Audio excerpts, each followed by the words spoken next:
jërëjëf Mohamed Kandji nuyu naa la nuyu naa mbokk yëpp nuyu naa ñëpp ñuy suivre i rajo ITV ñu ngi leen di ñaanal bëccëgu jàmm ak salaam dem mbégte tey di dalal kii di Ablaye Cissé Ablaye Cissé moom xam-xam dafa màcc si mbirum xarala yu bees yi mbirum informatique mbirum information mbirum innovation moom moo si def bourse xam ngeen ko moom moo fa nekk maanaam directeur bu géré yooyu yëpp duñu waxtaan ak moom nag ci xarala yu bees yi di ci gëstu. fan yi xam ngeen ne ñu bëri même maire yi nekk Fongolembi bi ou bien nekk Tambacounda ou bien nekk Ziguinchor yëg nañu coupure bi xamante amoon na ci àdduna bi maanaam àdduna bi yëpp ñu ngi ci Facebook ñu ngi ci WhatsApp di ci waxtaan mooy yooyu ngeen di waxtaan dafay audio te Sénégalais nekk ci guddeeg bëccëg di ci waxtaan rek ndaxte réew mi moom bavardage moom daa bëri ci réew mi te nit ñi mu waxtaan moom kenn leen tere ñu xool nag loolu ki ko créé perte na xaalis bu bëree bëri. lu tax ni chinois yi def ak yeneen gox Afrique ci boppam amul maanaam application boppam mun a defar Facebook boppam mun a defar WhatsApp boppam dépendance boobu muy am ci yeneen ci yu bëri ci àdduna mun si génn xam ngeen sax suba fii ci Ndakaaru am nay ministre xamante ne en charge de l'emploi et de la formation professionnelle espace UEMOA dañuy am réunion ci benn hôtel suba lu ñuy waxtaane mooy transformation digitale et formation professionnelle. Cissé ñu ngi lay nuyu di la dalal li xew ak maanaam Facebook xew WhatsApp te xam Sénégalais yi dañuy nekk ci xarala yu bees yi lool da ci yëngu gu dëgg bëccëg. ban jàngat la ñu mun a am ci suñu réew yi. waaw jërëjëf Alassane ci dalal bi nga ma dalal tey maa ngi leen di sant di leen gërëm et puis di leen nuyu aussi yéen waa E-Media.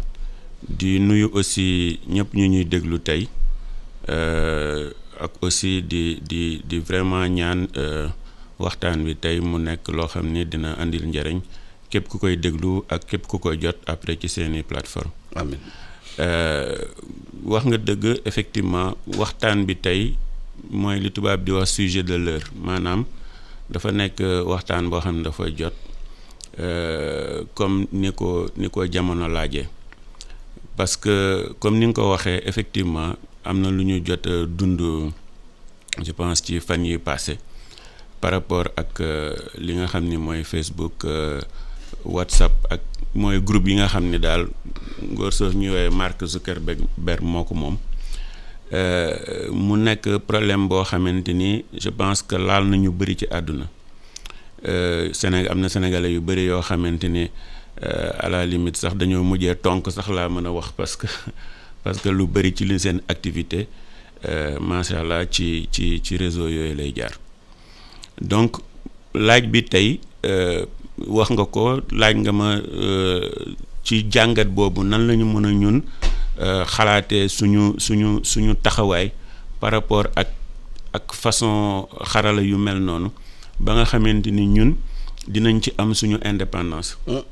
waaye man beneen laaj laay laaj sama bopp c'est-à-dire que mën na am du waruñu toog ba par exemple gis paan feneen rek ñeneen am nañu paan ñuy soog a xalaat waaye ñun fan la ñu féete fan la ñu nekk maanaam wax ji mooy ñun dañu war a xam technologie ak économie numérique ban importance la am ci àdduna ban importance aussi la am suñuy réew ak ban taxawaay boo xam ne ñun suñu taxawaayu bopp la lañ ci war a jël bu ko defee wax nga ko sànq wax nañ ay chiffres yoo nga xam ni chiffres yi am na importance trop maanaam dañu ne ci 6 heures panne bi 6 heures la durée en 6 heures de temps impact panne bi ci économie mondiale 4 milliards de dollars la 4 milliards de dollars mooy budget Sénégal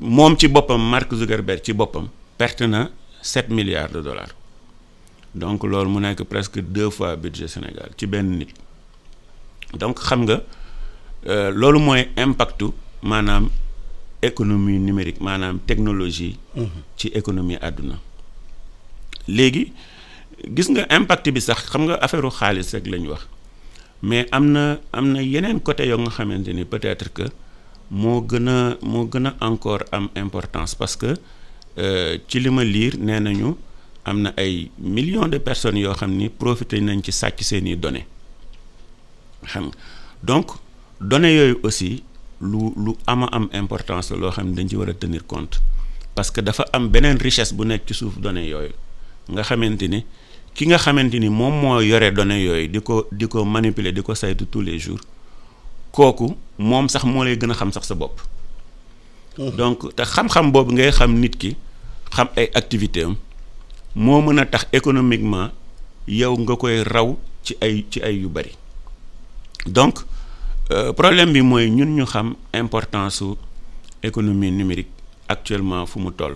gis nga ñi nga xamante ni entreprise yi nga xamante ni ñoo ŋànk économie numérique ci àdduna bi te surtout ñu leen wax les GAFA par exemple mooy Google, Amazon,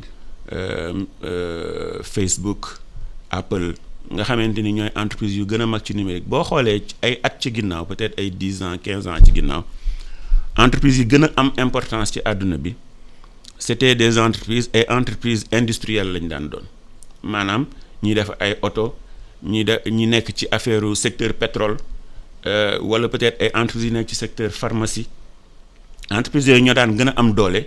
ci àdduna mais li ñu gis ci at yi mujj mooy entreprises yi gën a am doole ci àdduna bi ñooy entreprise numérique yi ak aussi ñi ëpp xaalis ci àdduna bi ñoom ñooy ñi nga xam ni ñoom ñoo moom entreprise numérique yooyu tey fi mu toll nii kan ngay dégg bu ñuy wax ci influence parce que du question xaalis kese mais question influence la aussi boo xoolee dañuy tudd souvent Mark Zuckerberg bi ñuy wax dañuy wax Bill Gates dañuy wax par exemple Elon Musk ñooñu nga xam dañu leen di tudd tout le temps nga xamante ni ñoom ñoo yore entreprise yooyu moom leen ba pare ñuy exercer non seulement côté xaalis mais influence bi ñuy exercer ci àdduna bi ci gis-gisunu àdduna ak ñoom ci seen gis-gis boo xam ni yaakaar nañ ne àdduna bi nii la war a doxee ak suba ëllëgu àdduna bi nii la war a demee. boo xoolee même Mark Zuckerberg am na problème yu bëri yoo nga xam ni moom ci boppam daf koy am ci lu ñu koy reprocher lu bëri par rapport ak Facebook ni muy influencer yu bëri ci àdduna bi même ba ci ay élections réew donc xam nga loolu. du loo xamante ni question xaalis kese la mais dafa nekk question stratégie question géopolitique ak ay questions yoo xam ni dafa dépasser question même question ay questions culturelles ay questions sociales ay influences culturelles loolu yëpp yu am importance la boo gisee ñoom décision yi ñuy jël par exemple mel ni Jeff Bezos nga xam ne moom Amazon nga xamante ni tey nee nañ mooy not ki nga xam moo ëpp xaalis ci àdduna donc ñoom bu ñu jëlee ñoom personnellement ay décisions yoo xam ni seen bopp la concerné dafay am répercussion ci àdduna bi yëpp d'accord donc. mais ñun suñu réew. waaw naka la ñu mën a jàngateel loolu. est-ce que économie numérique boobu Sénégal mën na ci am njeexital. ba créer xëy pour ndaw yi. parce que ndaw Sénégal am nañu xarañteef. ci réseaux sociaux yi di yëngu ak yëpp. waaye est-ce que ñun mën nañu am réseau social suñu bopp. mu am suñu entre guillemets Facebook bopp. am suñu WhatsApp bopp. xam nga mën nañu waxal suñu biir. yooyu yëpp est-ce que mën na am parce que gis nañu chinois yi créé nañ loolu. Alsaan xam nga dafa am lu am importance ci maanaam plateforme yooyu boo koy créer et tout ça gis nga ñun dafa am lu ñuy négliger lu bëri ci approche yi ñuy am. loolu lan la maanaam dafa am une bonne partie maanaam gis nga par exemple une plateforme comme Facebook WhatsApp c'est pas seulement une question de technologie maanaam du technologie kese. parce que technologie bi du lu compliqué maanaam wax dëgg fa yàlla defar benn plateforme boo xamante ni da nga ciy mën a envoyer ay audio wala une plateforme boo xam ni collaborative comme Facebook wala dara loolu wax dëgg fa yàlla technologiquement du lu compliqué. mais li jafe mooy positionner benn maanaam nga am sa plateforme fexe ba nga xam ni. nit ñaa ngi koy jëfandikoo. ñu fekk si la. voilà nit ñi fekk si la. loolu nag dafa am ay approche ci domaine yu bëri maanaam te je pense que li nga xam ni moom la ñu war a bàyyi xel mooy l'approche culturelle maanaam parce que consommation toujours dafay am benn njeexit maanaam dafay am.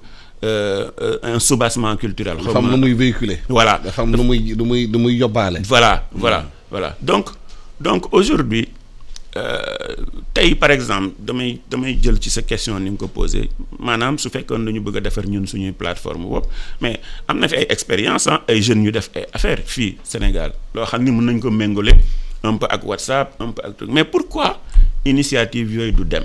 lu tax parce que dafa am plusieurs choses benn bi mooy même boo amee xarañteef ci technologie dafa am lu ñuy wax business model maanaam boo créer dara maanaam ban business ngay def ci ginnaaw pour que loolu. mën a taxaw mën a indi xaalis mën a intéresser ay investisseurs xam nga tey Facebook fayeeku la dara. mais yaa ngi koy consommer. ah plateforme yu bëri yoo nga xam ne da nga ciy nekk duñ la fayeeku dara mais yaa ngi koy consommer mais c'est-à-dire que ñoom nan la ñuy gagner xaalis loolu aussi c'est une question importante à se poser donc li am importance mooy business model bi ngay teg derrière ak entreprise yi nga xam ne parce que culture d'entreprise aussi daf ci am importance gis nga boo nekkee jeune nga jàng nga am idée teg créer dara mu nekk lu intéressant loo xam ni fonctionnel mën na dox et tout mais problème bi mooy yow nan nga koy tegee ba nga xamante ni nit ñi dinañ ci jot ba pare ñu bëri utiliser ko loolu dafa am aussi yeneen compétence yu muy laaj compétence entreprise compétence gouvernance entreprise compétence par exemple communication management compétence marketing donc fii damay gis jeunes yu bëri yoo xam ne dañuy am ay idées et tout mais est-ce que ñoom am nañ capacité créer entreprise yooyu diriger leen ak affaire yu demee noonu et puis financement bi nga xam ne moom mooy doxal loolu yëpp est-ce que dinañ ko am. donc c'est extrêmement important la partie financement la partie encadrement ak yooyu bon am na ay initiatives yu am par exemple Sénégal bon je pense que ay incubateurs par exemple am nañ fii par exemple léegi maa ngi gis ni am na ay fonds yoo xam ne dañuy ñëw di financer un peu je pense que am na ay entreprises numériques yu nekk. parce que dem sax gis nañu conseil des ministres. waaw dañuy créer benn société sénégalaise numérique conseil des ministres démb. bu ñu créer loolu lan mën a ci ginnaaw est-ce que dinañu mun a wutal xale yi fu ñu jàpp maanaam emploi parce que numérique nee nañu lu ñu mën a créer emploi numérique bëri na. parce que am na fii benn Sénégalais fi ñëwoon fi benn émission. entrepreneuse la. moom ci Facebook la commencé. dafa commencé defar benn ginaar. posté ko ci page Facebook am. noonu la demee law ba créer maanaam restaurant. parce que dañu doon commandé. si moom. commande yi bëree ba mu créé restaurant boo xam ne commande forbe jeneen.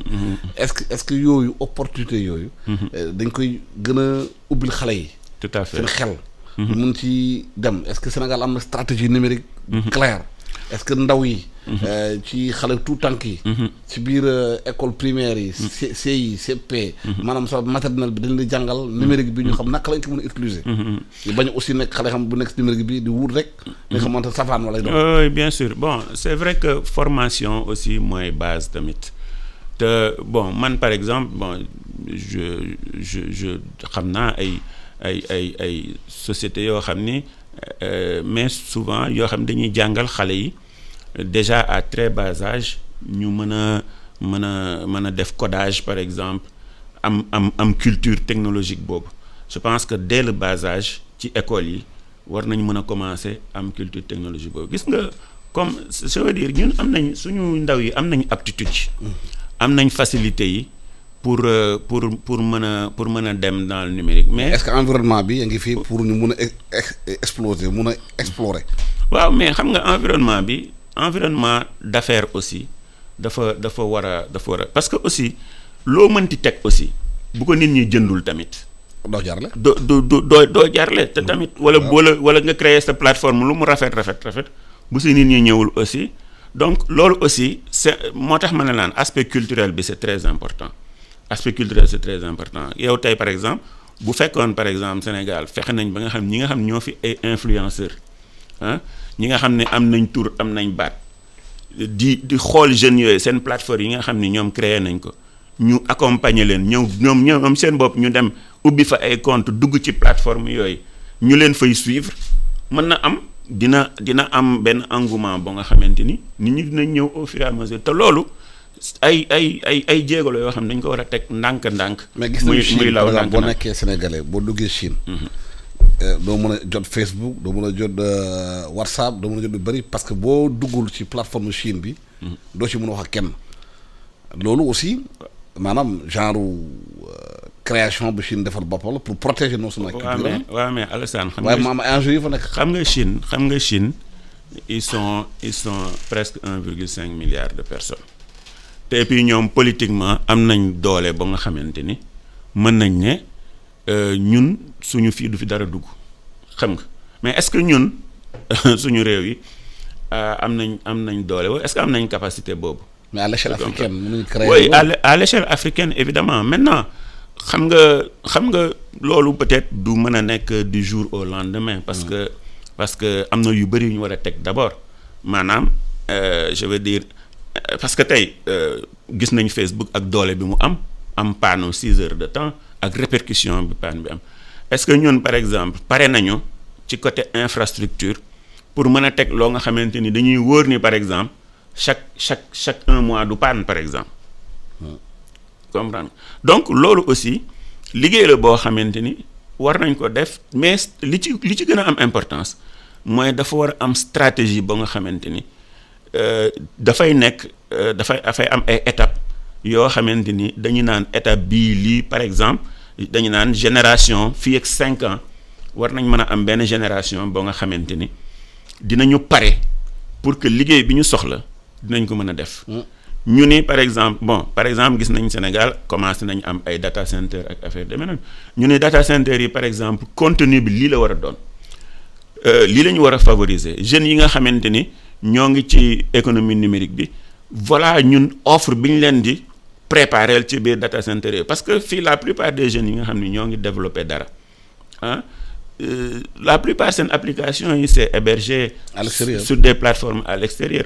Alors que est-ce que am na benn offre tey ci suñu data serveurs yi extérieur la nekk. voilà est-ce que am na ay offre yoo xam suñu data center yi qui est adressé même bu fekkee loolu je veux dire ay subventions lay nekk wala mu nekk loo xamante ni parce que je veux dire écosystème bi ñëpp la concerné parce que pour man même entreprise yi am doole tey dañu war a dugal seen loxo ci écosystème bi man su ma doon am lu may décider damay naan entreprise bu mag bu nekk fii Sénégal da ngay am centre d'incubation technologique ba nga xam ni di nga incuber chaque année 2 wala 3 ou chaque cycle 2 wala 3 entreprises technologiques parce que technologie ñëpp a ko soxla. ñëpp a ko soxla. muy entreprise électrique yi muy entreprise de agricole yi muy hôpitaux yi. technologie ñëpp a ko soxla. sànq wax nga ci wax ju am solo mooy données yi. données yi nag enjeu bu mag la. parce que ki jot sa donnée. mun naa xam sax nooy noyee. ci lu bu la bëggee maanaam orienté fenn. ci biir données yi mun na ci jaar sur le plan psychologique sax influencé la. ci lu wér est-ce que ñun données yi ñu xamante ne mu ngi génn Sénégal des millions de données. Sénégal mun na ci profiter est-ce que data center yi ñu def yi pour loolu ou pour lan la. alors je veux dire gis nga comme li nga wax gis nga données yi. moom mooy base peut-être économie numérique pour man parce que importance bi mu am xam nga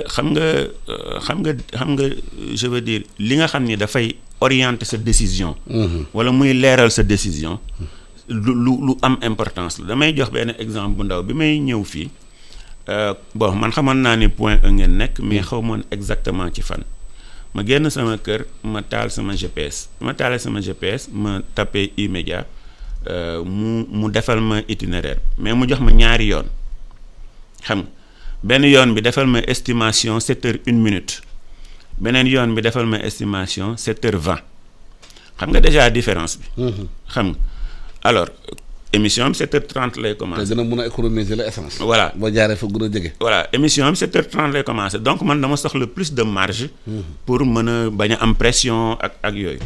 donc te li graaw mooy que man normalement yoon bi ma estimé 7h20 normalement yoon boobu laa waroon jaar parce que boobu laa gënoon miin. comprendre nga donc bi ma gisee ma ne bon naa jël yoon bi ma estimé 7h01 et effectivement je suis arrivé même à 7h pile. donc pour dire que données li mu la mën a dimbali ci jël décision je pense que loolu mooy importance bi nga xam ni dañ ci war a bàyyi xel et que décision yi ñuy jël bu fekkee ñeneen ñi ñoom ñoo ñu gën a xam suñu bopp ñoom ñooy jël les décisions pour ñun. ñoom ñooy jël les décisions pour ñun ak tout ce qui est aussi influence parce que dafa am lu am importance loo xam ne lu concerne intelligence artificielle boo xam ne mi ngi ñëw de plus en plus te intelligence artificielle ni muy fonctionner aussi dina tax ba nga xam ni ëllëg yow ci sa bopp en tant que consommateur est-ce que li ngay consommer sax yow yaa koy tànn maanaam dinañ la teg ci ay yoon yoo nga xamante ni ñoom li ñu bëgg nga consommer ngay consommer donc pour dire que données yi c'est extrêmement important et puis même suñu souveraineté parce que en tant que nation d'accord c'est extrêmement important. sax nga wax nga benn question bu am importance. groupe élection yi. gis nañu coow li am diggante Facebook. élection France États-Unis ak yooyu. parce que di nga wax am na solo am na nga xamante ne mën nañu xëy na toog ci Facebook bi. ba liggéey Facebook ba nga xamante ne. élection bi nu muy doxee ci réew yi Afrique yi ñu orienté ko. mais c'est clair gis nga Alassane am na ay études yoo xam ni c'est fait nit ñi xam nañ ko dafa am li ñuy wax corrélation entre le nombre de fois bi ñu lay gis ci médias yi.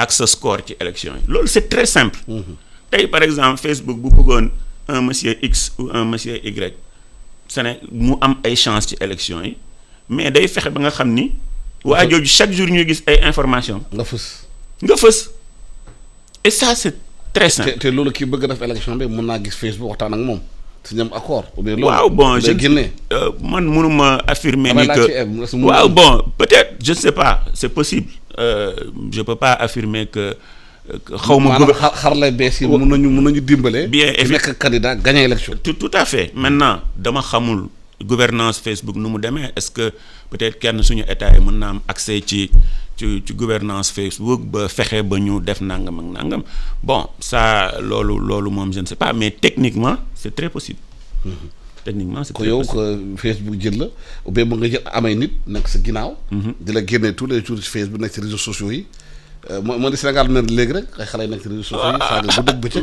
mais influenceurs yi yaa ngi fii ñoom am nañ seen liggéey léegi am nañ seen importance mais bu ñu waxee influenceur kay le mot bi ci boppam. mais est-ce que liggéey boobu am na maanaam activité boobu di influenceur def. da ci gagner xaalis. mais bien sûr xam nga tey image ak notoriété c'est très important tey su ma jëlee par exemple xam nga dañuy wax affaire par exemple Chine ñu xool TikTok par exemple bi mu génnee TikTok seen stratégie au départ moo doon jël ay influenceurs yoo xamante ni par exemple je peux prendre le cas de Will Smith nga xam ni moom dafa am compte TikTok nga xam ni moom ci influenceurs yi njëkk la bokk nit ñi xam nga quelqu'un comme Will Smith américain la. mais ñële ay chinois lañ mais ñoom am nañ stratégie yu ñuy def. dañoo jël Will Smith mu liggéeyal TikTok. voilà pour gën ko populariser. pour gën ko populariser. donc je veux dire effectivement loolu la je veux dire notoriété aussi dañ koy jaay aujourd'hui notoriété dañ koy jaay. ak léegi gars yi am ci réseau yi tamit. waaw yooyu yëpp dañ koy jaay da la koy fayee monétiser ko jox xaalis. loolu yëpp dañ koy jaay c'est-à-dire que c'est une question économique extrêmement importante. est-ce que loolu moo tax nit ñi di Sénégal di xaru temps yi ci réseaux sociaux yi. waaw wax gu dëgg bëccëg. waaw mais xam nga aussi médias traditionnels par exemple télé ak rajo ni mu demee nii de façon traditionnelle de toute façon les choses sont en train de changer parce que même yéen. ñi nga xam ni yéen a am ay médias traditionnels da ngeen di obligé di relayer waat ci réseaux sociaux yi pour ngeen am justement impact bi ngeen war a am. parce que léegi nit ñi presque seetaantuñ télé wala déglootuñ rajo dañuy dem même kër yi boo ci duggee dañuy taal télé yi ku nekk ci sa téléphone. ku nekk ci sa téléphone. donc ça veut dire que léeg la ñuy gën a suivre que li nga xam ni truc donc je veux dire. C'est extrêmement important de comprendre par exemple ñun ci ban àdduna la ñu nekk et ni muy doxee donc je veux dire aussi ñun suñu positionnement aussi li ñu war a def pour mën a am ay plateformes positionner leen mais man damay insister encore ci aspect culturel bi ak contenu bi. parce que c'est pas seulement une question de technologie c'est une question aussi d'économie maanaam comment on intéresse les hommes d'affaires ñi nga xam ni pour investir. Dans le secteur numérique gis nga entreprise yi ma lay wax nii yëpp yi nga xam ni aujourd'hui ñu ngi peser ay centaines de milliards de dollars entreprise yooyu ci ay boutiques yu ndaw la ñu juddoo wala ci ay garage ci la ñu juddoo mais États-Unis dafa am Silicon Valley boo xamante ni dañu am ay foire yoo nga xam ne ay hommes d'affaires dañuy yore xaalis yoo xam ne dañuy yow ki nga xam ne am nga projet ñu ñëw dañuy wër foire yi xool projet ñu gis ni Alassane Samba Diop kat projet bi rafet na neex na ma. ñu financé ko jënd ko. liggéey ci.